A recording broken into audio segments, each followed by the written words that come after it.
आप सभी का करियरविल की एप्लीकेशन पे बहुत बहुत स्वागत है बेटा। हाँ जी, आ जाइए फटाक से live. Good evening. Sumit Yadav आ चुके हैं, जितेंद्र कुमार आ चुके हैं, शुभम आ चुके हैं, रिंकू आ चुके हैं, प्रकाश कुमार आ चुके हैं, नीतू, अनु, पंकज, राहुल, स्वाति कुमारी, सुशील सिंह, रूपाली, राज। हाँ जी, फटाक फटाक से लाइव आ जाइए, फिर अपनी आज की क्लास स्टार्ट करते हैं। हम क्या पढ़ रहे थे? हम ह्यूमन ब्लड चैप्टर पढ़ रहे थे। आज हमारा ह्यूमन ब्लड का एक पार्ट कंप्लीट हो जाएगा बेटा। मानव का रक्त पढ़ रहे थे। ब्लड में हमने क्या क्या पढ़ा था लास्ट क्लास में? हमने पढ़ा था ब्लड क्या होता है, कितना होता है, कहाँ बनता है, ब्लड का पीएच कितना होता है, ब्लड का टेम्परेचर कितना होता है, हेमोग्लोबिन क्या होता है। उसके बाद हमने पढ़ी थी प्लाज्मा क्या होता है। ब्लड के अंदर प्लाज्मा होता है। प्लाज्मा क्या होता है, प्लाज्मा का काम क्या है। फिर हमने पढ़ा आरबीसी, आरबीसी जिसको हम रेड ब्लड सेल्स कहते हैं, वो क्या करती हैं, उनका काम क्या था, कहाँ बनती हैं, आरबीसी कम हो जाए तो क्या, ज्यादा हो जाए तो क्या। फिर हमने लास्ट क्लास में पढ़ा था डब्ल्यूबीसी, व्हाइट ब्लड सेल्स क्या होती हैं, और व्हाइट ब्लड सेल्स जो होती हैं वो कितने टाइप्स की होती हैं। 5 टाइप्स की होती हैं। कौन कौन सी थी बेटा? Monocyte, lymphocyte, neutrophil, basophil, eosinophil. पांचों का पांचों डब्ल्यूबीसी हैं, वो इम्यूनिटी देने का काम करते हैं, रोगों से लड़ने की प्रतिरोधक क्षमता देती हैं। अब वो इम्यूनिटी देने का तरीका सबका अलग अलग होता है, वो हम लास्ट क्लास में पढ़ चुके थे। इतनी क्लास हमने लास्ट क्लास तक कर ली थी बेटा। ठीक है, चलिए करें फिर स्टार्ट। ठीक है। लवकेश यादव कह रहे रिप्लाई दो मैम। किस बात का रिप्लाई दे? दिलकुश बेटा, राम राम। चलो स्टार्ट करें अपना। हाँ लवकेश, बिल्कुल हो जाएगा बेटा, कवर हो जाएगा। आइए फिर स्टार्ट करें, है ना? इतना पढ़ लिया था हमने। अब डब्ल्यूबीसी जिसको हम व्हाइट ब्लड सेल्स कहते हैं, उससे 2-4 पॉइंट आपको और लिखने हैं। क्या क्या बेटा? आपको पता है डब्ल्यूबीसी हमारे बॉडी में क्या करती हैं? इम्यूनिटी देने का काम करती हैं। ये इम्यूनिटी इंक्रीज करती हैं, रोगों से लड़ने की प्रतिरोधक क्षमता बढ़ाती हैं। अब अगर बेटा आपके बॉडी में डब्ल्यूबीसी की क्वांटिटी कम हो जाए, डब्ल्यूबीसी की क्वांटिटी क्या हो जाए? डिक्रीज हो जाए। ये मैंने नीचे की तरफ एरो लगाया है, इसका मतलब डिक्रीज हो जाए। डिक्रीज का मतलब होता है कमी। अगर डब्ल्यूबीसी की संख्या में कमी आ जाए तो आप सभी जानते हो मैम, डब्ल्यूबीसी हमारे बॉडी में इम्यूनिटी देने का काम करती है ना? और डब्ल्यूबीसी ही कम हो जाए, इसका मतलब हमारी बॉडी में हम लोगों का जो इम्यूनिटी है, जो रोगों से लड़ने की प्रतिरोधक क्षमता है, वो क्या हो सकती है? वो कम हो सकती है। तो डब्ल्यूबीसी कम होना, इसका मतलब हमारा इम्यून लेवल कम होना, हमारा इम्यून सिस्टम कमजोर होना, हमारी इम्यूनिटी लेवल में डिक्रीज आना, है ना? तो बेटा उस समय अगर आपके बॉडी में डब्ल्यूबीसी कम है, आपकी इम्यूनिटी लो है, उस समय बाहर से कोई भी इंफेक्शन आ जाए, कोई भी संक्रमण आ जाए, क्या कर देगा? वो हमें बीमारी कर देगा। तो उस स्टेज को क्या कहते हैं? जिस स्टेज में आपसे पूछ ले कि जिस स्टेज में डब्ल्यूबीसी कम होती है, उसको ल्यूकोपीनिया स्टेज कहते हैं। उसको ल्यूकोपीनिया स्टेज कहते हैं। डब्ल्यूबीसी कम होना ल्यूकोपीनिया कहलाता है। बेटा नोट्स की जो बात है वो आज लास्ट में करूंगी मैं आपसे क्लास में। पहले आप प्लीज पढ़ाई पे ध्यान दीजिए। मैं आज बात करूंगी इंग्लिश के नोट्स, बिल्कुल क्लियर लैंग्वेज में मैं अपलोड करवा चुकी हूँ।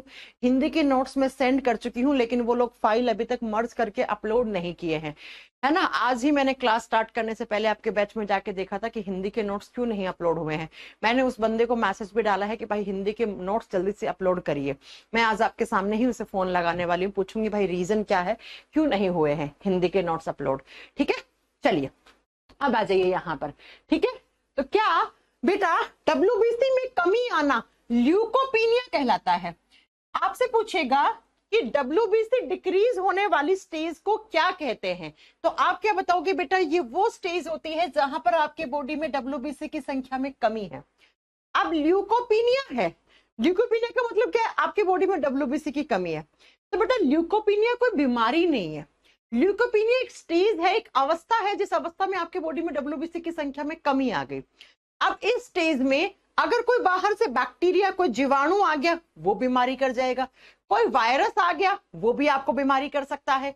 कोई प्रोटोजोआ आ गया, वो आपको बीमारी कर सकता है। इसका मतलब ल्यूकोपीनिया का मतलब है आपका इम्यूनिटी डिक्रीज होना, आपकी रोगों से लड़ने की प्रतिरोधक क्षमता में कमी आ गई, डिक्रीज हो गया। ये वो स्टेज है जहां पर आपको कोई भी बीमारी होने के चांसेस बहुत ज्यादा होते हैं।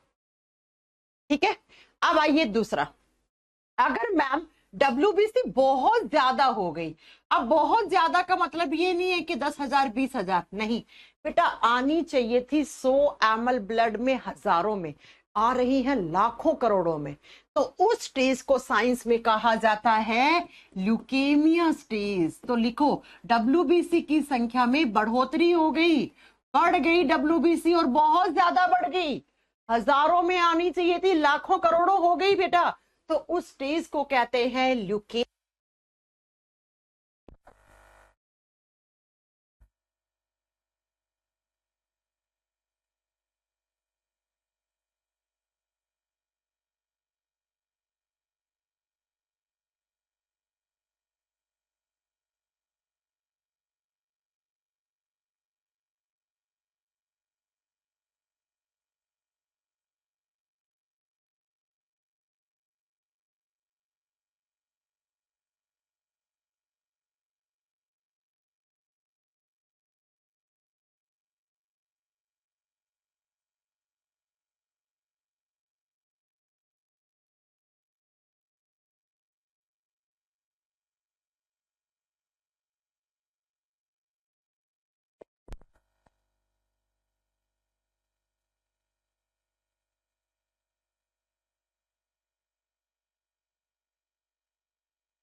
बच्चों आ गई साउंड? ये दो माइक है ना, जो रिसीवर है ना, वो वाला मैंने चार्जिंग पे नहीं लगाया था। चलो आ गई होगी साउंड, आइए। आ गई ना साउंड? चलिए मैं वापस रिपीट करती हूँ, आवाज आ गई है बेटा? वो वाला रिसीवर मैंने चार्जिंग पे नहीं लगाया था, चार्ज लगा दिया है। चलो सुनो, WBC ज्यादा होना क्या कहलाता है? अब पहली बात तो WBC ज्यादा होने का मतलब क्या है? हजारों में नहीं, आनी चाहिए थी हजारों में, आ गई लाखों करोड़ों अरबों खरबों आ गई, ठीक है, तो उस स्टेज को बोलते हैं ल्यूकेमिया। और ल्यूकेमिया ही किसका नाम होता है दूसरा? Blood cancer. ब्लड कैंसर को ही आप ल्यूकेमिया कहते हो बेटा। तो एक क्वेश्चन एग्जामिनर अक्सर पूछता है कि कौन सी ब्लड सेल्स हैं जो इंक्रीज होना ल्यूकेमिया कहलाता है, तो आप क्या बताओगे? वो WBC जब बहुत ज्यादा हो जाती है तो उसको ल्यूकेमिया कहते हैं।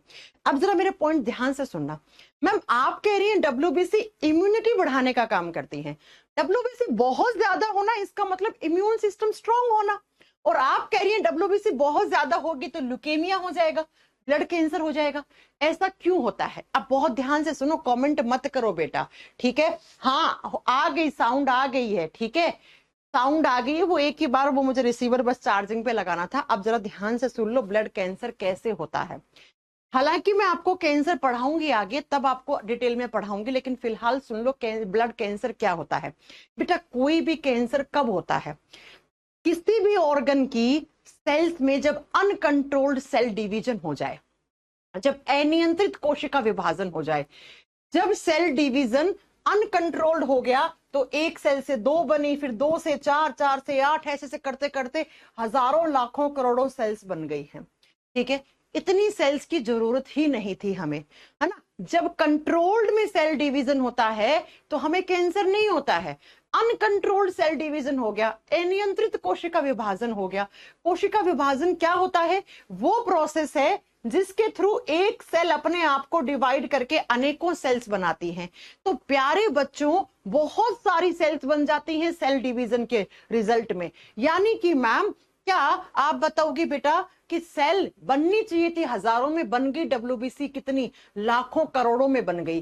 क्यों? क्योंकि हमारे खून में जो WBC है, WBC भी तो क्या एक सेल है, इनके अंदर अनकंट्रोल्ड सेल डिवीजन हो गया, अनियंत्रित कोशिका विभाजन हो गया, बननी चाहिए हजारों में डब्ल्यूबीसी, बन गई लाखों करोड़ों में डब्ल्यूबीसी। अब बेटा ये जो ज्यादा डब्ल्यूबीसी बनी है ना, ये मर जाती है एक टाइम के बाद, और मरी हुई सेल्स पे कोई चार्ज नहीं होता, कोई आवेश नहीं होता, तो ये सेल्स आपस में आके जुड़ना शुरू हो जाती हैं, ऐसे ऐसे आके जुड़ेंगी, और इसी को क्या कहते हैं हम, खून गाढ़ा हो गया, और गाढ़ा होके क्या हो गया, अब उस खून के अंदर ब्लड कैंसर बन गया, कैंसर वाली सेल्स आ गई हैं। तो आपसे एग्जामिनर सिर्फ ये पूछता है, आपको इतना नोट करना है कि कौन सी ब्लड सेल्स बढ़ जाएंगी कि ल्यूकेमिया हो जाएगा, तो आप बताओगे डब्ल्यूबीसी बढ़ जाएंगी तो ल्यूकेमिया कहलाता है। ठीक है, तो बेटा जब अनकंट्रोल सेल डिवीजन हो जाता है, डब्ल्यूबीसी के अंदर अनियंत्रित कोशिका विभाजन हो गया, बननी चाहिए थी डब्ल्यूबीसी हजारों में, बन गई लाखों करोड़ों। अब लाखों करोड़ों जो एक्स्ट्रा डब्ल्यूबीसी वो क्या करेंगी बेटा, मर जाती हैं। आपको पता है हमारे बॉडी में एक दिन में करोड़ों सेल्स मरती भी हैं और वापस भी बनती हैं, तो वो मरी हुई सेल्स डब्ल्यूबीसी खून के अंदर आके गांठ सी बना लेती हैं, खून का क्लोट बना देती हैं, आपस में आके क्लम्प हो जाती हैं, अक्यूमुलेट हो जाती हैं, और उसी को आप ब्लड कैंसर का नाम देते हो, राइट। तो डब्ल्यूबीसी कम होना क्या कहलाता है, डब्ल्यूबीसी ज्यादा होना क्या कहलाता है।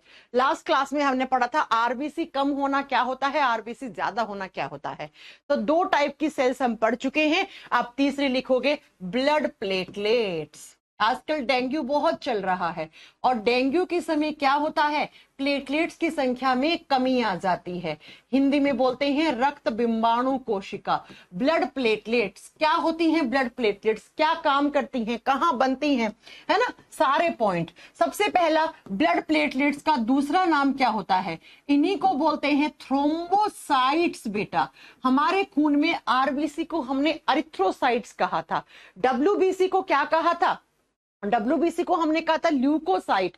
ऐसे ही बेटा खून के अंदर जो ब्लड प्लेटलेट्स होती हैं उनको हम थ्रोम्बोसाइट्स कहते हैं।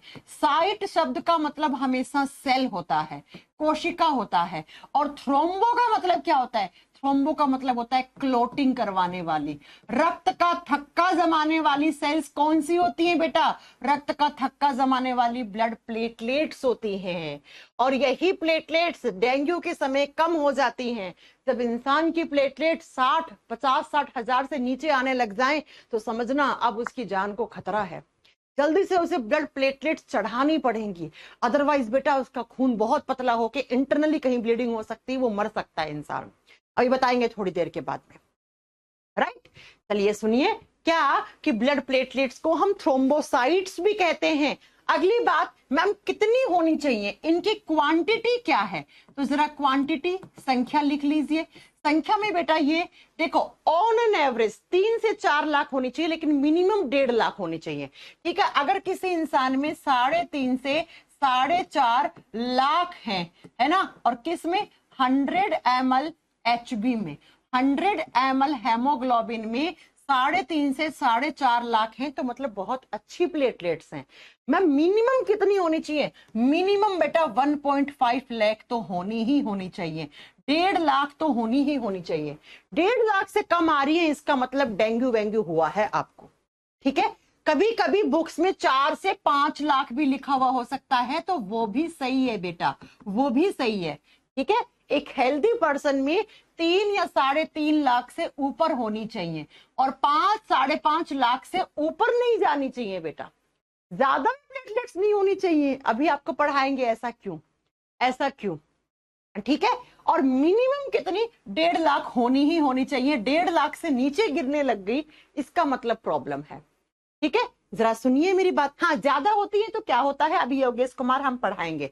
सुनिए, ब्लड प्लेटलेट्स कहाँ बनती हैं, इनका भी फॉर्मेशन कहाँ होता है बेटा, जहाँ खून बनता है वहीं पे तो ब्लड प्लेटलेट्स बनेंगी। अब जरा बता दो मुझे, खून कहाँ बनता है, खून बनता है मैम बोन मैरो में, अस्थि मज्जा में। तो जहां पे खून बनता है वहीं पर तो ब्लड प्लेटलेट्स बनेंगी। तो हमारी हड्डियों के बीच में जो खाली जगह पड़ी रहती है वहीं पे क्या बनता है, ब्लड प्लेटलेट्स या खून बनता है। कितने दिन सरवाइव करती हैं, 8 से 10 दिन, 1 से 1.5 सप्ताह, बुक्स में लिखा हुआ होता है 1 से 1.5 सप्ताह। ठीक है, तो 1 से 1.5 सप्ताह का मतलब क्या हो गया, 7 से 10 या 8 से 10 दिन, इतना लिख सकते हो। ठीक है, 8 से 10 दिन तक ये सरवाइव करती हैं। फिर क्या करती हैं, फिर ये डेथ हो जाती है इनकी, ये मर जाती हैं। बेटा सेल्स ही तो हैं, तो सेल तो मर जाती है ना, तो मरने के लिए कहाँ आप बताओगे? ब्लड में और हल्की फुल्की स्प्लीन में भी जा सकती हैं, हमारे खून में ही मरती है। और थोड़ी बहुत बेटा स्प्लीन के बारे में पहले पढ़ा चुकी हूं, प्लीहा में भी जा सकती हैं। अब जहां मरेंगी वहीं पे तो वापस रीजनरेट होंगी ना, तो हमारे खून में हल्की फुल्की ये रीजनरेट भी हो सकती हैं वापस, इनका रीजेनरेशन भी हो सकता है। रीजेनरेशन का मतलब होता है पुनः निर्माण, ये फिर से बन सकती हैं बेटा। कहां पर? तो हमारे खून में ही, ब्लड में ही वापस रीजनरेट होने लग जाती हैं, खून में बन जाती हैं वापस। मैम क्या इनका शेप फिक्स होता है? नहीं, इनका भी आकार फिक्स नहीं होता बेटा, ठीक है, इनका भी आकार नॉट फिक्स्ड। नॉट फिक्स का मतलब है इरेगुलर, यानी कि अनिश्चित आकार की होती है ये भी क्या होती है? मैम ज्योग्राफी का क्लास नहीं चल रहा है बेटा, मैं क्या करूं, नहीं चल रहा है तो आप इंक्वायरी नंबर पे फोन लगाओ ना बेटा, ठीक है। नॉट फिक्स्ड, नॉट फिक्स्ड का मतलब है अनिश्चित का आकार की, कोई फिक्स नहीं है बेटा इनका भी शेप। आरबीसी का आकार फिक्स होता है, आरबीसी का आकार जैसा होना चाहिए वैसा ही होना चाहिए। डब्ल्यूबीसी और प्लेटलेट्स का किसी भी तरीके का कोई शेप फिक्स नहीं होता है बेटा, ठीक है। तो आपसे मैं फिर से बता दूं कि इतनी होनी चाहिए लाखों में। अच्छा, मैंने आपको लास्ट क्लास में क्या पढ़ाया था बेटा? हाँ, 8 से 10 दिन या 7 से 10 दिन, दोनों पॉइंट सही है, राइट बच्चा। लास्ट क्लास में मैंने पढ़ाया था कि आरबीसी डब्ल्यूबीसी के क्वांटिटी का अनुपात क्या है ना। मैंने कहा था 600 अनुपात 1 होता है। अब इन तीनों का लिख लो, पीएल का मतलब क्या है? प्लेटलेट्स। तो बेटा ये इनकी क्वांटिटी का अनुपात होता है, ठीक है, रेशियो होता है। अब जरा सुनो, आरबीसी मिलियंस में होती हैं, ये बेचारी सिर्फ हजारों में है, थाउजेंड्स में है, ये लाखों में है। तो अगर इन दोनों का पूछ ले तो 600 अनुपात 40 हो जाएगा, इन दोनों का पूछ ले तो 1 अनुपात 40 हो जाएगा, इन दोनों का पूछ ले तो 600 अनुपात 1 हो जाएगा। तो कभी कभी ऐसे भी पूछ लेता है। अब मुझे बताओ क्वांटिटी में सबसे ज्यादा कौन सी है बेटा? तो आरबीसी क्या है सबसे ज्यादा, फिर कौन सी है? पीएल फॉर प्लेटलेट्स, फिर कौन है ज्यादा? डब्ल्यूबीसी है बेटा। तो ये इनका क्वांटिटी का आपको ऑर्डर याद रखना है, संख्या का आपको ये याद रखना है, ठीक है। अब बात करते हैं कि मैम प्लेटलेट्स क्या करती हैं। प्लेटलेट्स को आपने नाम दिया थ्रोम्बोसाइट, थ्रोम्बो का मतलब होता है क्लोट बनना। इनका काम क्या है, इनका फंक्शन क्या है? तो लिखो, इनका एक ही काम होता है ब्लड क्लोट करवाना, इनका एक ही काम है, ये ब्लड का क्लोट बनाती है बेटा, रक्त का थक्का जमाने में सहायक हैं, ब्लड क्लोटिंग करवाती हैं। हिंदी में लिखो, ये रक्त कोशिकाएं रक्त का थक्का जमाती हैं बेटा। अब मुझे ये बताओ कि रक्त का थक्का कब जमता है? जब आपको ब्लीडिंग होती है। अरे आपको चोट लग गई, चोट लगने से नसें फटी, नसों से खून बाहर आ गया, खून बाहर आ गया, थोड़ी देर के बाद खून का बहाव बंद हो जाता है, ब्लीडिंग रुक जाती है। क्यों रुक जाती है? क्योंकि वहां पर एक केमिकल प्रोसेस होता है, और कौन सा? ब्लड क्लोटिंग नाम का केमिकल प्रोसेस होता है। तो हमारे बॉडी में ब्लीडिंग को रोकने के लिए, ब्लीडिंग का मतलब होता है रक्त का बहाव, इसको रोकने के लिए एक केमिकल प्रोसेस होता है, उसी को आप क्या कहते हो? उसी को ब्लड क्लोटिंग कहते हो। अगर किसी इंसान के बॉडी में ब्लड का क्लोट नहीं बन रहा है, इसका मतलब उसका ब्लीडिंग रुकेगा ही नहीं, सारा खून बाहर निकल जाएगा, इंसान मर जाएगा। बिना खून के जिंदा रह सकते हो क्या? नहीं रह सकते, है ना। आई बात समझ में? तो बेटा ब्लीडिंग को रोकने के लिए, रक्त के बहाव को, खून के बहाव को रोकने के लिए जो केमिकल प्रोसेस होता है उसको ब्लड क्लोटिंग कहते हैं, उसको रक्त का थक्का जमना कहते हैं। क्या आई बात समझ में? हाँ जी मैम, आरबीसी का काम था ऑक्सीजन CO2 को ट्रांसपोर्ट करना, डब्ल्यूबीसी का काम था इम्यूनिटी देना, रोगों से लड़ने की प्रतिरोधक क्षमता देना, बीमारियों से बचाना बेटा। प्लेटलेट्स का काम होता है ब्लड का क्लोट करना, रक्त का थक्का जमाना। अब अगले 20 मिनट तक कोई कमेंट नहीं करेगा, क्योंकि अगले 20 मिनट जो मैं पढ़ाने वाली हूं ना, उससे कम 10 से 15 क्वेश्चन एग्जाम में आते हैं, और वो उसी को समझ में आएगा जो ढंग से समझेगा। क्योंकि अगले 20 मिनट में मैं आपको समझाने वाली हूं ये रिएक्शन, मैम ब्लीडिंग कैसे रुक जाती है, ब्लड का क्लोट बनता कैसे है, मैं ये समझाने जा रही हूँ। ब्लड का क्लोट ऐसे बनता है, ये दिख रहा है, ये क्लोट है बेटा, ये क्लोट है बेटा, ठीक है। कैसे बनता है मैं आपको ये पढ़ाने वाली हूं, ठीक है। तो ध्यान से समझो बेटा, बिल्कुल ध्यान से समझना, ब्लड क्लोटिंग होती कैसी है मैं ये समझाने जा रही हूँ, है ना। जो ध्यान से समझेगा सिर्फ उसी को समझ में आएगा, नहीं तो नहीं आने वाला। और फिर बार बार पूछोगे आपसे, और क्वेश्चन बहुत आते हैं बेटा। लिखो reactions of blood clotting, reactions of blood clotting, रक्त का थक्का जमने की अभिक्रिया। कैसे रक्त का थक्का जमता है, उसकी अभिक्रिया कैसे होती है। आपकी खून जब आपको चोट लगती है, कितना इंटरेस्टिंग है बेटा, सुनो तो सही तुम लोग, है ना। चोट कभी ना कभी किसी को तो लगी ही होगी चोट, ऐसा तो है नहीं कभी आपको चोट लगी नहीं है ना। तो चोट लगता है, खून बहता है, फिर खून बहना बंद हो जाता है। तो जरा सुनिए कैसे बंद हो जाता है, बड़ा इंटरेस्टिंग है। और क्वेश्चन कम से कम 10 से 15 क्वेश्चन आएंगे बेटा। आओ, क्या सुनिए, ये बताओ हमारा खून किस में रहता है। मैम ऐसे पतली पतली पाइप होती हैं हमारे बॉडी में, जिनको हम डक्ट्स या ब्लड वेसल्स कहते हैं, इनको रक्त वाहिकाएं कहते हैं। इनके अंदर खून है। अब मान लो इस हिस्से में चोट लग गई, ये खून जा रहा है बेटा, ये खून घूम रहा है लाल कलर वाला। अब किसी भी शरीर के किसी भी कोने में चोट लग गई, आप ये मान लो आपको इस हिस्से में चोट लग गई, इतने हिस्से में चोट लग गई, ये डक्ट फट जाएगी, ये पाइप फट जाएगा। पाइप फटते ही क्या हो जाएगा, तो बेटा आप बताओगे यहां से खून बाहर निकलेगा। ये खून बाहर निकल रहा है, खून बाहर निकल रहा है, ये क्या है, ये ब्लड है भाई, ये खून है, ठीक है। ये जो बाहर निकल रहा है इसको आप ब्लीडिंग कहते हो जिसको, ये खून निकल रहा है। अब आपको अगर याद हो तो मैंने पढ़ाया था खून में क्या होता है, खून में ही प्लाज्मा होता है। खून में प्लाज्मा होता है कि नहीं होता है, हाँ जी मैम, राइट, पढ़ाया था ना मैंने कि खून के लिक्विड हिस्से को प्लाज्मा कहते हैं। तो बेटा जब चोट लगती है तो खून निकलता है, तो प्लाज्मा भी तो निकलेगा ना। प्लाज्मा ऐसा थोड़ी अंदर ही बैठा रहेगा, वो भी बाहर निकलेगा, वो भी क्या होगा, बाहर निकलेगा।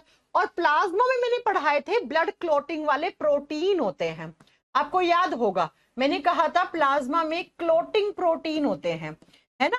क्लोटिंग प्रोटीन का मतलब क्या है, रक्त का थक्का जमाने वाले प्रोटीन, पढ़ाया था मैंने, रक्त का थक्का जमाने वाले प्रोटीन। और मैंने बहुत साफ भाषा में बोला था ये आगे काम आएंगे। एक तो मेन प्रोटीन था कौन सा, फाइब्रिनोजन, मैंने कहा था इसके बिना ब्लड का क्लोट नहीं हो सकता। एक और पढ़ाया था मैंने कौन सा, प्रोथ्रोम्बिन, पढ़ाया था ना मैंने, है ना। तो ये दोनों प्रोटीन अभी काम आएंगे। और आपको याद होगा मैंने कहा था हमारे शरीर के अंदर खून कभी जमता नहीं है। अरे किसकी वजह से नहीं जमता, हिपैरिन की वजह से। हमारी नसों में कभी खून जमता नहीं है, और उसको जमने कौन नहीं देता, हिपैरिन एंटी क्लोटिंग फैक्टर होता है, ये एंटी क्लोटिंग कारक होता है, रक्त का थक्का नहीं जमने देता। बेटा शरीर के अंदर खून कभी जमना नहीं चाहिए। शरीर के अंदर खून जमना मतलब थ्रोम्बोसिस हो गया, इंसान के बॉडी के अंदर क्लोट जम गया, इंसान मर गया, उसको हार्ट अटैक आ सकता है, उसकी नसें फट सकती हैं, उसका आयोटा फट सकता है ना। तो क्लोटिंग हमेशा कहाँ होती है, outside the body. Outside the body का मतलब जहां चोट लगी वहां पे। अब मुझे एक बात बताओ, खून में ही क्या है, हिपैरिन है। हिपैरिन कहता है मैं ब्लड का क्लोट होने नहीं दूंगा, और ये कहता है मैं ब्लड का क्लॉट करवाऊंगा। Fibrinogen is the main protein for blood clotting. Fibrinogen के बिना ब्लड का क्लॉट नहीं जम सकता। और ब्लड का क्लॉट कौन नहीं जमने देता, हिपैरिन।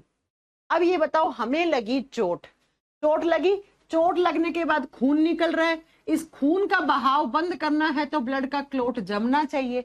इसका मतलब सबसे पहले हमें हिपैरिन को डीएक्टिवेट करना पड़ेगा। तो जरा सुनो कैसे होगा, 3 केमिकल रिएक्शन होती है, भर भर के क्वेश्चन बनेंगे, चुपचाप सुन लो। चोट लगी, मैं बहुत आसान भाषा में समझा रही हूँ, किताब से पढ़ोगे ना समझ भी नहीं आएगा, ये लिखा हुआ किताब में, लो पढ़ लो, एनसीईआरटी में ऐसा लिखा हुआ है, पढ़ लो। आ रहा है कुछ समझ में, नहीं आ रहा ना, इसलिए कमेंट मत करो, मेरे से पढ़ लो ढंग से, ठीक है बेटा। सुनिए, देखो इस फोटो में देखना ध्यान से, ये ब्रोकन ब्लड वेसल है, यानी टूट गई आपकी रक्त की वाहिकाएं, टूट गई तो खून बाहर निकल रहा है, हाँ निकल रहा है। अब इसी खून में कैसे क्लोट बन जाता है वही मैं समझाने जा रही हूँ।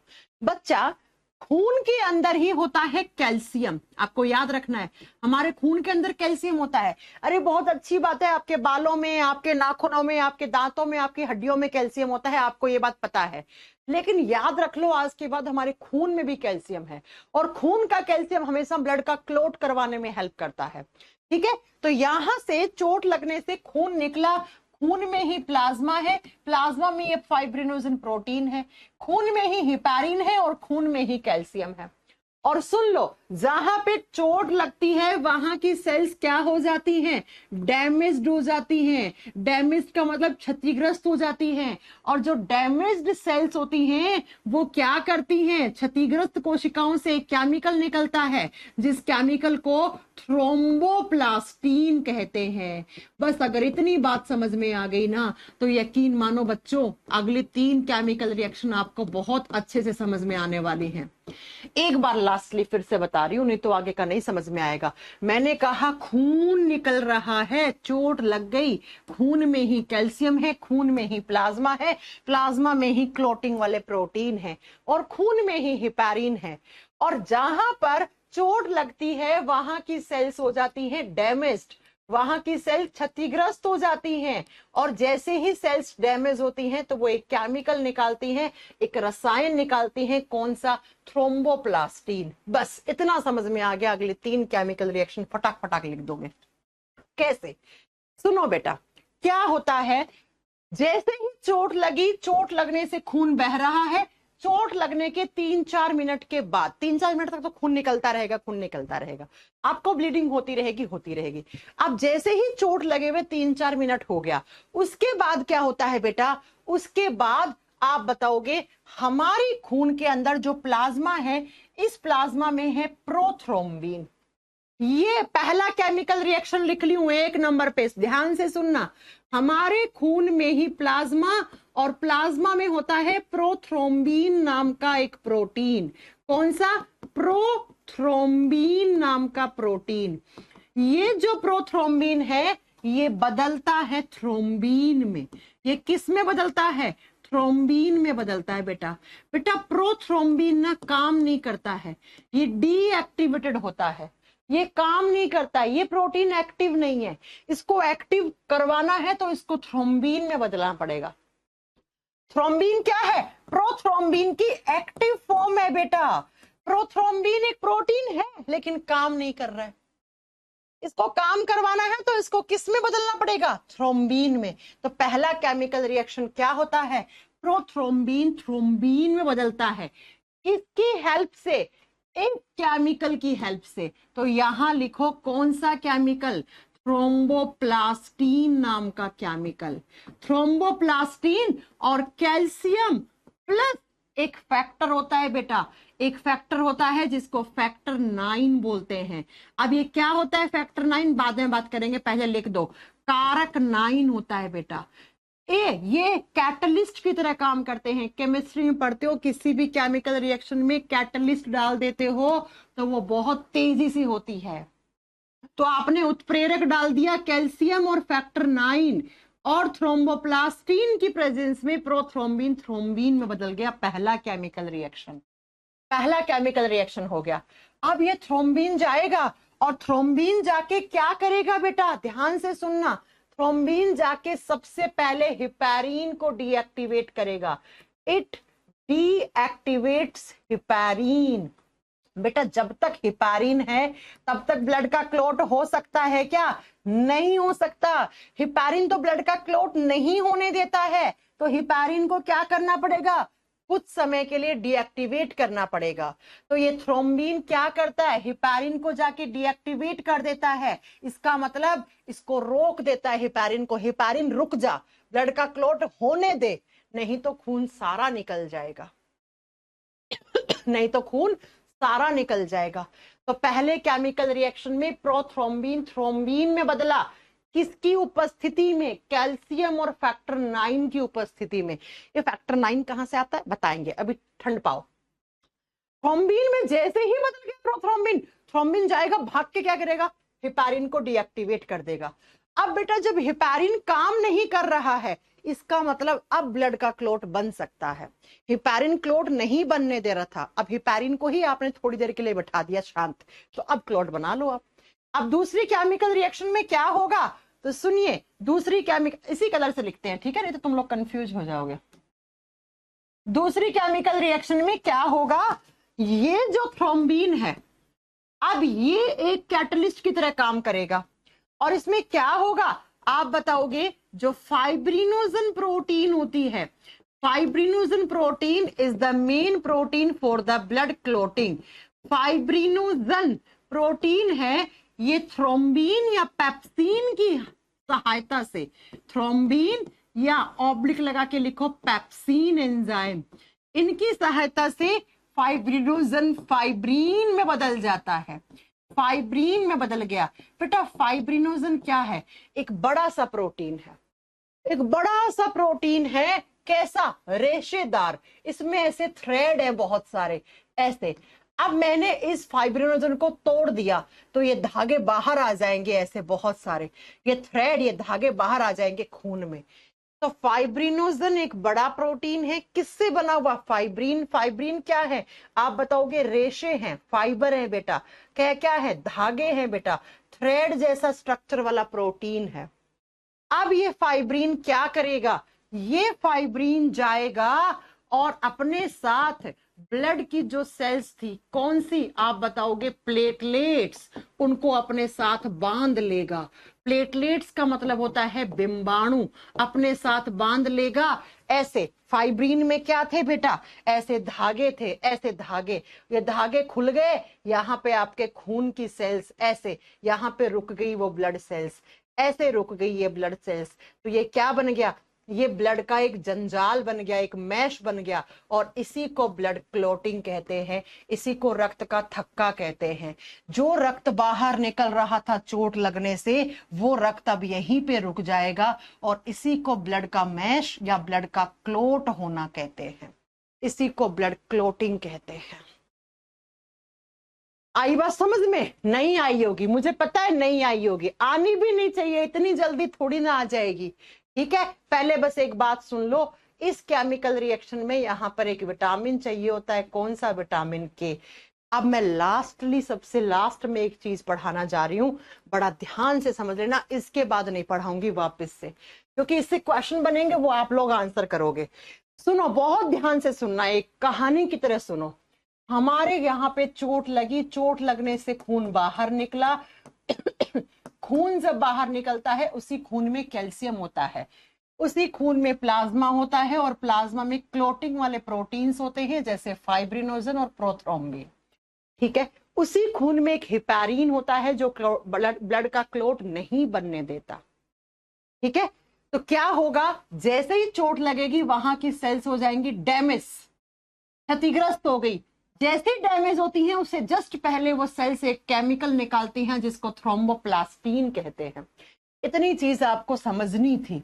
अब क्या होगा, 3 से 4 मिनट तक खून बहेगा बहेगा बहेगा, उसके बाद ब्लड के क्लॉटिंग की 3 केमिकल रिएक्शन होती हैं।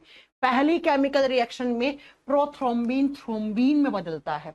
क्यों बदलता है, क्योंकि प्रोथ्रोम्बिन काम नहीं कर सकता, ब्लड का क्लॉट नहीं करवा सकता, इसे पहले एक्टिव करना पड़ेगा। किसकी सहायता से, कैल्शियम और फैक्टर 9 की सहायता से।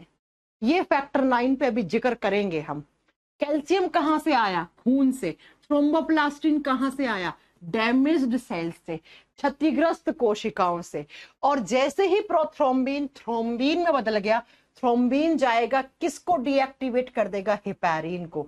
अब हेपेरिन नहीं है, हेपेरिन कहता है मैं सो जाता हूं, तुम्हें जो करना है वो कर लो। तो जो करना है मतलब ये ब्लड का क्लोट बनना है। अब दूसरी केमिकल रिएक्शन में क्या होगा, फाइब्रिनोजन एक प्रोटीन होती है बड़ी सी, कैसी, धागे नुमा प्रोटीन, धागे इसके अंदर बहुत सारे। अब फाइब्रिनोजन टूट गया, किसमें, फाइब्रीन में, धागे खुल गए, ऐसे ऐसे धागे खुल गए आपके खून के अंदर। ये धागे क्या करेंगे, अपने साथ प्लेटलेट्स को फंसा लेंगे, अपने साथ आरबीसी डब्ल्यूबीसी सबको फंसा लेंगे, और इस तरीके से खून का मैश बना देंगे। खून के सारे कंपोनेंट को अपने पास रख लेगा यहाँ पे। अब जब खून के कंपोनेंट्स बाहर जा ही नहीं रहे, इसका मतलब खून बाहर नहीं जा रहा है, इसका मतलब ब्लड का क्या हो गया, क्लोट हो गया बेटा, रक्त का थक्का जम गया। जो खून बाहर निकल रहा था वो यहीं जम गया। कैसा जम गया, ऐसा जम गया। ये देखो दिख रहा है, ये रही 3 केमिकल रिएक्शन। बेटा देखो क्या लिखा है, प्रोथ्रोम्बिन, देखना सेम चीज एनसीईआरटी में लिखी हुई है। पहला केमिकल रिएक्शन में क्या होता है, प्रोथ्रोम्बिन थ्रोम्बिन में बदलता है। दूसरे केमिकल रिएक्शन में फाइब्रिनोजन फाइब्रिन में बदलता है, और फाइब्रिन ब्लड क्लोट बना लेता है। ऐसे आपका खून बाहर निकल रहा था, ये खून देखो ऐसे यहीं पे रह गया बेटा। ये बोलते हैं ब्लड का मैश, दिखा ना, फाइब्रिन मैश या ब्लड मैश, या इसको ब्लड का क्लोट होना बोलते हैं। रक्त का थक्का जम गया, अब ये खून बाहर नहीं निकलेगा, यहीं रुक गया, यहीं, ठीक है। और यही चीज ये एनसीईआरटी में लिखी हुई है। अब आप समझ सकते थे। देखो क्लोट में सिर्फ प्लेटलेट्स नहीं है, खून के अंदर सारी चीजें देखो ना, white blood cells, red blood cells, platelets. तो आप इस केमिकल रिएक्शन में ऐसे भी लिख सकते हो, प्लेटलेट्स के साथ और क्या लिख सकते हो, आरबीसी डब्ल्यूबीसी। ये सारी सेल्स अपने साथ पिरो ली यहाँ पे सेल्स, जैसे एक माला के अंदर मोती पिरो लेते हैं, वैसे ये धागे अपने अंदर ब्लड सेल्स को यहीं पे रोक लेते हैं। तो ये ब्लड सेल्स बाहर नहीं निकली, बाहर नहीं निकली, इसका मतलब खून नहीं बहा बाहर, इसका मतलब खून यहीं जम गया। इसी को ब्लड का क्लोट होना कहते हैं। क्या आई है आपको समझ में कहानी? हाँ आई है आपको कहानी समझ में? चलो अब नहीं आई तो अगली स्लाइड पे क्वेश्चंस लिखो जो यहां से आते हैं, जो यहां से आते हैं। पहला क्वेश्चन, कौन सा मिनरल है, आप लोग आंसर करना बेटा, कौन सा मिनरल है जो ब्लड का क्लोट करवाता है? कौन सा खनिज तत्व है जो रक्त का थक्का जमाने में सहायक होता है? कैल्शियम। कहाँ का कैल्शियम रे? खून का। ऐसे तो कैल्शियम हड्डियों में भी है, दांतों में भी है, हमें क्या मतलब दांतों वाला हड्डियों वाले से? भाई खून में खून बाहर निकल रहा है तो खून का ही कैल्शियम काम आएगा ना। ऐसा थोड़ी है खून का क्लोट बन रहा है, दांत वाला कैल्शियम कहता है आता हूं मैं भाग के आता हूं, नहीं आएगा बेटा, ठीक है। नेक्स्ट अगला क्वेश्चन, कौन सा फैक्टर काम में आता है? फैक्टर का मतलब होता है कारक।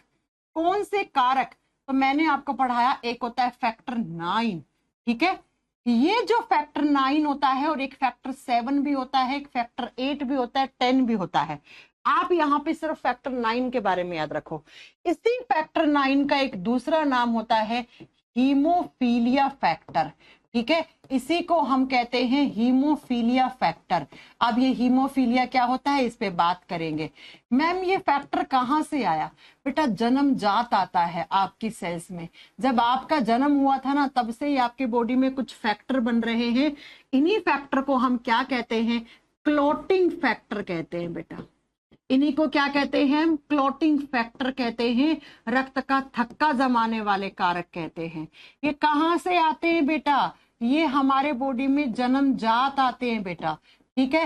अब अगर किसी इंसान में ये फैक्टर नहीं बने, ये क्लोटिंग फैक्टर नहीं बने, तो बेटा उस इंसान को एक बीमारी भी आती है जन्मजात, जिसको हीमोफीलिया कहते हैं। हीमोफीलिया डिजीज है। ये हीमोफीलिया क्या है? एक बीमारी है, एक रोग है बेटा। ये रोग कैसा है? ये जेनेटिक है। जेनेटिक का मतलब क्या होता है बेटा? आनुवांशिक होता है। ऐसी बीमारी जो आपको पिछली पीढ़ी से मिली, अरे आपके माता पिता में थी, आपके माता पिता से आप में आ गई, आपसे आपके बच्चों में जाएगी, उनके बच्चों से उनके बच्चों में जाएगी। अब इस बीमारी में होता क्या है? पहली बात तो एक जेनेटिक डिजीज है, ये एक हेरिडिटरी डिजीज है, ये एक आनुवांशिक रोग है। अब इस बीमारी में होता क्या है? इस बीमारी में जन्मजात ही ये फैक्टर नहीं बन पाते हैं। ये जो फैक्टर होते हैं ना, जिनको क्लोटिंग फैक्टर कहते हैं आप, ये फैक्टर नहीं होते हैं बेटा इनमें। ऐसे लोगों में क्या नहीं बन पाते हैं? क्लोटिंग फैक्टर नहीं बनते हैं। अब आप मुझे एक बात बताओ, जब क्लोटिंग फैक्टर नहीं बन रहे हैं तो बेटा क्या नहीं बनेगा ऐसे लोगों में? ब्लड क्लोट नहीं बनेगा। क्या नहीं बनेगा? ब्लड क्लोट नहीं बनेगा। और ब्लड क्लोट अगर नहीं बनेगा तो क्या ऐसे लोगों में ब्लीडिंग रुकेगी? नहीं मैम। ऐसे लोगों में ब्लीडिंग या तो रुकती ही नहीं है, या रुकती है तो बेटा वो बहुत देरी से रुकती है। देरी से रुकने का मतलब देर से क्लोट बनता है। देर से क्लोट मतलब ऐसे लोगों का बहुत सारा खून बाहर निकल जाता है। या तो रुकती नहीं है ब्लीडिंग, या क्लोटिंग में टाइम ज्यादा लगता है, या टाइम ज्यादा। अब एक बात बताओ प्यारे प्यारे बच्चों, जितना ज्यादा क्लोटिंग में टाइम लगेगा उतनी ही तो ब्लीडिंग होगी, उतना ही खून बाहर निकल जाएगा। और इसी बीमारी का एक दूसरा नाम होता है, इसको बोलते हैं रॉयल डिजीज। इसे शाही बीमारी कहते हैं बेटा, क्योंकि रॉयल फैमिली में सबसे पहले इसकी खोज हुई थी। क्वीन विक्टोरिया की रॉयल फैमिली थी, उनमें ये बीमारी थी, उनकी जनरेशन में। तो बेटा इसीलिए इस बीमारी को रॉयल डिजीज कहते हैं। क्या आई बात समझ में? नहीं आई? चल फिर से समझाते हैं। मैंने कहा हमारे बॉडी में प्लेटलेट्स जो होती हैं, जब आप बने थे ना माँ के गर्भाशय में, तब से ही आपके बॉडी में कुछ फैक्टर बने हैं। उन्हीं फैक्टर को आप क्लॉटिंग फैक्टर कहते हो, उन्हीं को आप रक्त का थक्का जमाने वाली सेल्स कहते हो, और वो हमें जन्मजात मिलते हैं। अब कुछ लोगों में ये फैक्टर नहीं बन पाते हैं। अब इन लोगों में फैक्टर नहीं बने हैं, इसका मतलब इन लोगों में ब्लड का क्लॉट नहीं बनेगा, क्योंकि भैया क्लॉटिंग फैक्टर है, क्लॉट जमाने के लिए चाहिए ये। अब नहीं बने तो इनमें ब्लीडिंग नहीं रुकेगी, या तो क्लॉट बनेगा ही नहीं, या क्लॉट बनने में समय ज्यादा लग जाएगा। जितना ज्यादा समय उतना ही ज्यादा ब्लीडिंग हो जाएगा ऐसे लोगों को। इसका मतलब इन लोगों में क्लॉटिंग में टाइम ज्यादा लगेगा। और ये आनुवांशिक रोग है। आनुवांशिक का मतलब ये एक पीढ़ी से दूसरी पीढ़ी में जाने वाली बीमारी। और सुनो, इसी बीमारी का दूसरा नाम रॉयल डिजीज होता है। इसी को शाही बीमारी कहते हैं, क्योंकि रॉयल फैमिली से बिलोंग करती है ये। ऐसा कहते हैं कि जो क्वीन विक्टोरिया की फैमिली थी, वो लोग अपने घर में मखमल बिछा के रखते थे बच्चों के लिए। कहीं भी जाते थे अपने साथ मखमल, जानते हो सॉफ्ट सा कपड़ा आता है, क्योंकि उन लोगों को डर लगता रहता था कि अगर कहीं चोट लग गई, बच्चा गिर गया खेलते खेलते, तो भैया क्लॉटिंग फैक्टर तो है नहीं, तो ब्लीडिंग रुकेगी नहीं, खून ज्यादा निकल जाएगा। तो ये लोग बहुत ध्यान रखते थे, अपने साथ डॉक्टर हमेशा लेके चलते थे। ये आई बात समझ में, है ना? और इन्हीं क्लॉटिंग फैक्टर का एक नाम और भी होता है, क्रिसमस फैक्टर भी कहते हैं इनको। इन्हीं क्लॉटिंग फैक्टर को क्या कहते हैं? क्रिसमस फैक्टर कहते हैं बेटा। क्रिसमस नाम के साइंटिस्ट ने क्रिसमस डे पे ही खोज की, पता है आपको? क्रिसमस फैक्टर भी इनको ही कहते हैं। तो आपसे पूछ ले क्रिसमस फैक्टर क्या होते हैं, आप क्या बताओगे? क्रिसमस कारक क्या होते हैं? ब्लड का क्लॉट करवाने वाले कारक का ही दूसरा नाम क्रिसमस फैक्टर होता है। अब आपसे एग्जामिनर कैसे पूछता है, वो कौन सी बीमारी है जिसमें ब्लड का क्लॉट नहीं होता? कौन सी बीमारी है? हीमोफीलिया। ठीक है, और कैसी बीमारी है ये? आनुवांशिक रोग है। इसी का दूसरा नाम क्या है? Royal disease. हीमोफीलिया के जो फैक्टर होते हैं, फैक्टर 7, 8, 9, तो बेटा उन्हीं को क्रिसमस फैक्टर कहते हैं। ये जेनेटिक डिजीज है। बिहार में भी एक फैमिली है, उसके 7 पीढ़ी में आगे से आगे ट्रांसफर हो गई है। राइट? बता दोगे? हाँ जी। कौन सा मिनरल चाहिए रक्त का थक्का जमाने के लिए? कैल्शियम। कौन से कारक चाहिए? हीमोफीलिया फैक्टर या क्रिसमस फैक्टर चाहिए, या ब्लड क्लोटिंग फैक्टर चाहिए?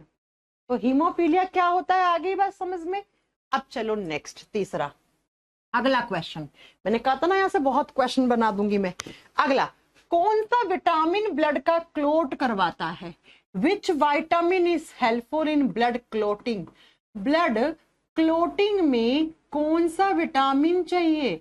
रक्त का थक्का जमाने के लिए एक विटामिन चाहिए, रक्त का थक्का जमाने के लिए। कौन सा? विटामिन के बेटा। विटामिन के के बिना क्या नहीं हो सकता? ब्लड का क्लॉट नहीं हो सकता। या तो एग्जामिनर पूछता है ऐसे, या एग्जामिनर पूछता है ऐसे क्वेश्चन। अब कैसे पूछे, हमें क्या मतलब? विटामिन के क्या करता है? कैटलिस्ट की तरह काम करता है बेटा। कैटलिस्ट का मतलब क्या है? उत्प्रेरक। ब्लड क्लॉटिंग की जो रिएक्शन होती है ना, उसको स्पीड देने का काम करता है, कैटलिस्ट की तरह काम करता है। अगला सुनो, नेक्स्ट सुनो, ब्लड क्लोटिंग में टाइम कितना लगता है? क्लोटिंग टाइम, टाइम का मतलब समय, कितना समय? 3 से 5 मिनट, मैक्सिमम 3 से 8 मिनट, ठीक है? इससे ज्यादा टाइम नहीं लगना चाहिए। इससे ज्यादा टाइम लग रहा है, इसका मतलब क्लोटिंग फैक्टर्स की कमी है। अगर प्यारे बच्चों, अगर 3 से 5 मिनट तो मिनिमम है, मैक्सिमम 8 मिनट, इससे ज्यादा टाइम लग रहा है, इसका मतलब कुछ ना कुछ प्रॉब्लम है उस इंसान के बॉडी में। और क्लोटिंग हमेशा कहाँ होना चाहिए? Outside the body. अंदर क्लोट नहीं बनना चाहिए। अंदर क्लोट बनने का मतलब है कहीं ना कहीं खून जम गया। आउटसाइड द बॉडी होना चाहिए, शरीर के बाहर होनी चाहिए। बाहर का मतलब कहाँ? जहां चोट लगी है भैया। अरे कहाँ होगा क्लोट? कहाँ बनता है? जहां चोट लगती है वहीं तो क्लोट बनता है। फैक्टर का मतलब होता है बेटा कारक, कोई भी ऐसा कंपोनेंट जो ब्लड का क्लोट करवाता है उसको फैक्टर कह रहे हैं। हजारों में नहीं बेटा, लाखों में एक बंदा हीमोफीलिया वाला मिलता है। हीमोफीलिया डे भी मनाते हैं। कब मनाते हैं? कोई बच्चा बता सकता है मुझे हीमोफीलिया डे कब सेलिब्रेट करते हैं? सेलिब्रेट का मतलब उस दिन लोगों को जागरूक करते हैं हीमोफीलिया बीमारी के बारे में। हाँ बताओ जरा, ये सारे क्वेश्चंस कर पा रहे हो कि नहीं कर पा रहे हो?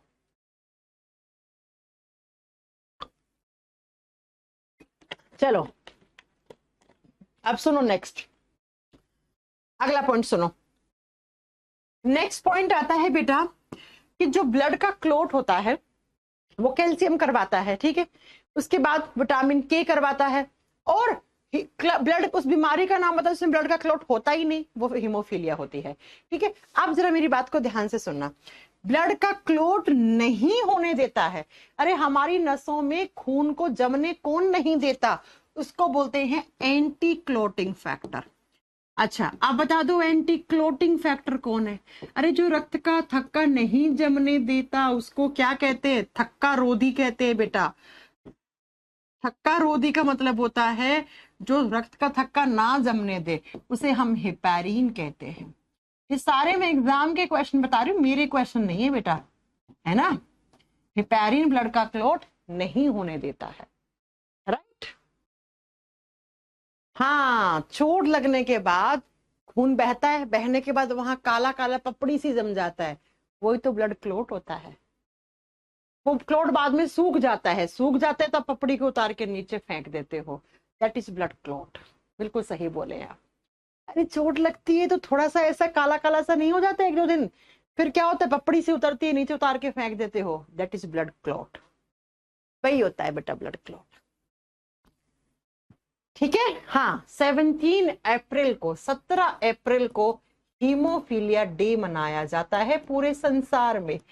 17 अप्रैल को हीमोफीलिया दिवस मनाया जाता है। इस दिन लोगों को जागरूक किया जाता है इस बीमारी के बारे में कि अगर ये बीमारी है तो भैया इस तरीके से ऐसे ऐसे करो। डायबिटीज में ब्लड का क्लॉट क्यों नहीं होता, वो बात की बात आगे पढ़ाएंगे। आगे समझ में? हाँ आगे बात समझ में। चलो आ गई तो अगला पॉइंट सुनो। इतनी बात, ये सारे क्वेश्चन है बेटा एग्जाम के। अब मुझे ये बताओ, अगर ब्लड प्लेटलेट्स कम हो जाएं किसी इंसान में, ब्लड प्लेटलेट्स, पीएल का मतलब क्या बेटा? प्लेटलेट्स, हिंदी में बोलते हैं रक्त बिंबाणु। किसी इंसान के शरीर में ब्लड प्लेटलेट्स की संख्या में कमी आ गई, कमी आ गई। कमी का मतलब क्या है बेटा? कमी का मतलब है अब ब्लड का क्लोट नहीं बनेगा। ऐसे लोगों में जब चोट लगती है तो no blood clotting, no blood clotting. No blood clotting का मतलब है बेटा रक्त का थक्का नहीं जमेगा, रक्त का थक्का नहीं जमेगा। और प्यारे बच्चों, जब रक्त का थक्का नहीं जमेगा तो क्या उनकी ब्लीडिंग रुकेगी क्या? अरे नहीं रुकेगी मैम, ब्लीडिंग नहीं रुकेगी। तो अगर किसी इंसान के अंदर प्लेटलेट्स की संख्या में कमी आ गई तो क्या हो सकता है? ये हो सकता है। आप मेरी बात को ध्यान से सुनो, बहुत ध्यान से सुनो। जरूरी नहीं है कि ब्लड प्लेटलेट्स कम होती हैं उस समय आपको चोट लगे, नहीं है जरूरी। अब जरा ध्यान से सुनिएगा, हमारे बॉडी के अंदर खून क्या होता है? पतला होता है, पतला पतला पतला, ठीक है? पतला होता है खून, पतला होता है, ठीक है? अब अंदर बॉडी के अंदर किसी इंसान को डेंगू हो गया, उस इंसान के अंदर प्लेटलेट की संख्या में बहुत ज्यादा कमी आ गई। प्लेटलेट्स का काम होता है ब्लड का क्लोट करना, खून को गाढ़ा करना। जब तक आपके बॉडी में ब्लड प्लेटलेट्स हैं तब तक आपका खून क्या है, जिस स्टेट में होता है उसी में रहता है और आपकी नसों में दौड़ता रहता है। अब प्लेटलेट्स बहुत कम हो गई, 50,000 से भी कम आ गई, तो खून बहुत ज्यादा पतला हो जाता है। खून पतला मतलब खून की लिक्विडिटी बढ़ जाती है, खून की जो स्पीड है वो बढ़ जाती है। और अब इंसान को इंटरनली कहीं भी ब्लीडिंग होने के चांसेस हो सकता है, उसकी आंतें फट सकती हैं, उसको नाक से खून आ सकता है, वोमिटिंग खून की हो सकती है। इसलिए डॉक्टर कहते हैं कि भैया 50,000 से कम ब्लड का क्लॉट, 50,000 से कम प्लेटलेट्स नहीं आनी चाहिए। अब एक बात बताओ, अगर किसी इंसान में ब्लड प्लेटलेट्स बहुत ज्यादा हो जाए, क्या हो जाए, इंक्रीज हो जाए, बढ़ जाए, है ना, बहुत ज्यादा हो जाए, तो अंदर क्लोट होने के चांसेस हो सकते हैं ना। ज्यादा प्लेटलेट्स ज्यादा चांस किसके, ब्लड में क्लोट होने के, उसे थ्रोम्बोसिस कहते हैं बेटा। थ्रोम्बोसिस शब्द का मतलब होता है clotting inside the body. Thrombosis का मतलब है अंदर क्लोट बन गया बेटा। अरे हिपैरिन ब्लड का क्लोट होने नहीं देता। अब बेचारा हिपैरिन कम है, ब्लड क्लोट करवाने वाली सेल्स बहुत ज्यादा हो गई, तो उसका मतलब मैम अब ब्लड का क्लोट अंदर हो सकता है। थ्रोम्बोसिस का मतलब होता है clotting inside the body. Clotting inside the body, आपका खून जो है वो अंदर जम गया, क्लोट हो। क्लोट का मतलब क्या होता है, खून को जमाना, खून जम गया। क्लोटिंग इनसाइड द बॉडी, शरीर के अंदर क्लोट जम गया। और प्यारे प्यारे बच्चों, अंदर कभी ब्लड का क्लोट जमता है तो खून का सर्कुलेशन बंद हो जाता है। खून ऐसे जा रहा था, ऐसे यहीं जम गया, यहीं क्लोट बन गया। अब खून नहीं जाएगा, इसका मतलब ऑक्सीजन नहीं जाएगा। कहाँ पे, हार्ट के पास और आपके ऑर्गन्स के पास। इसका मतलब इस इंसान को स्ट्रोक पड़ेगा, इस इंसान को हार्ट अटैक पड़ सकता है, इसकी ये नस फट सकती है। क्लोटिंग कभी भी अंदर नहीं जानी चाहिए। खुशी कह रही है मुझे समझ में नहीं आ रहा। खुशी बेटा क्या समझ में नहीं आया, क्या समझ में नहीं आया, एक बार फिर से पढ़ना खुशी क्लास। आई बात समझ में? तो ब्लड क्लॉटिंग करवाने वाला विटामिन, विटामिन के क्लॉटिंग में टाइम इतना, इससे ज्यादा नहीं, ये तो मैक्सिमम 8 मिनट। तो क्लॉट कहाँ होता है, जहां बाहर चोट लगती है वो खून जमता है। अंदर खून को जमने कौन नहीं देता है, हेपारिन। ठीक है, ब्लड प्लेटलेट्स की संख्या में कमी आ गई तो ब्लड का क्लोट नहीं होगा और खून बहुत ज्यादा पतला होके इंटरनली ब्लीडिंग होने के चांसेस, या नाक से खून निकलने का चांसेस हो सकता है, या मुंह से उल्टी आ सकती है खून की। प्लेटलेट्स बहुत ज्यादा बढ़ गई, इसका मतलब थ्रोम्बोसिस हो गया। अरे आप सुनते नहीं हो, फलाना इंसान के दिमाग की नस फट गई, दिमाग की नस में खून जम गया था, वो थ्रोम्बोसिस होता है ना। आई बात समझ में? ठीक है, जिस खुशी आपको समझ में नहीं आया तो एक बार फिर से आप वीडियो देख सकते हो। बेटा नॉकनी डिजीज को ठीक करने के लिए आप डॉक्टर के पास जाओ। आप इससे आसान नहीं समझा सकते खुशी, अगर मेरे से नहीं समझ में आ रहा है तो एक काम करो बेटा, एक बार वीडियो वापस देखना और गलती से भी एनसीईआरटी में मत खोल लेना, ये चीज बिल्कुल समझ में नहीं आएंगी। ये सारी चीज, ये एनसीईआरटी की फोटो है बेटा, है ना, और ऐसे एनसीईआरटी में डायग्राम दे रखा है। अब इससे ज्यादा आसान तरीके से नहीं समझ में आएगा। एक बार एनसीईआरटी खोल लोगी तो आपको मैम से प्यार हो जाएगा, अरे बाप रे मैम ने इतना आसान करके समझा दिया। ठीक है, अब इसकी कुछ बातें हैं, कुछ क्वेश्चंस हैं जो मैं कल डिस्कस करूंगी, और कल हमारा ब्लड ग्रुप स्टार्ट हो जाएगा। कल से तो अगले 2 दिन आपकी जो क्लास है ना वो इतनी इंटरेस्टिंग होने वाली है ना, आप खुद बोलोगे मैम इतना ज्ञान कैसे मिल गया हमें। मैम मेरी बच्ची की नाक से खून आता है, बेटा वो नक्सीर छुड़ना होता है, नक्सीर छुट रही होगी। ज्यादा नक्सीर छुटना में एक सिम्टम होता है प्लेटलेट्स कम होना, आप डॉक्टर को दिखाइए। ज्यादा हल्की फुल्की नक्सीर गर्म चीजें खाने से छूट सकती है, गुड़ खाने से, गुड़ गर्म करता है, या फिर गर्म ज्यादा अदरक लहसुन खाने से, है ना, इनसे हल्की फुल्की नक्सीर छूट सकती है। लेकिन अगर बहुत ज्यादा हो रही है, हर 2-3 दिन में नक्सीर छूट रही है, तो आपको डॉक्टर के पास जाना चाहिए बेटा। आज मैं उस बच्चे को डांटने वाली हूँ जिसने नोट्स हिंदी के अपलोड नहीं करे उसका क्या बिगड़ रहा है? नाम तो मेरा खराब हो रहा है ना। हाँ, नाम तो मेरा खराब हो रहा है ना, वो क्यों नहीं नोट्स अपलोड कर रहा है? आज तो हुए नहीं ना नोट्स अपलोड, मैंने भी देखा था, मुझे भी नहीं दिखे थे। बेटा आज आज का टाइम दो, आज देखो एक तो 10 बज गया ना, तो वो लोग 6 बजे ही निकल जाते हैं। हम्म। हाँ, कल मैं इस चैप्टर के डाउट लूंगी आपके। कल हम ब्लड ग्रुप स्टार्ट करेंगे, कल से तो इतनी मजेदार क्लास होने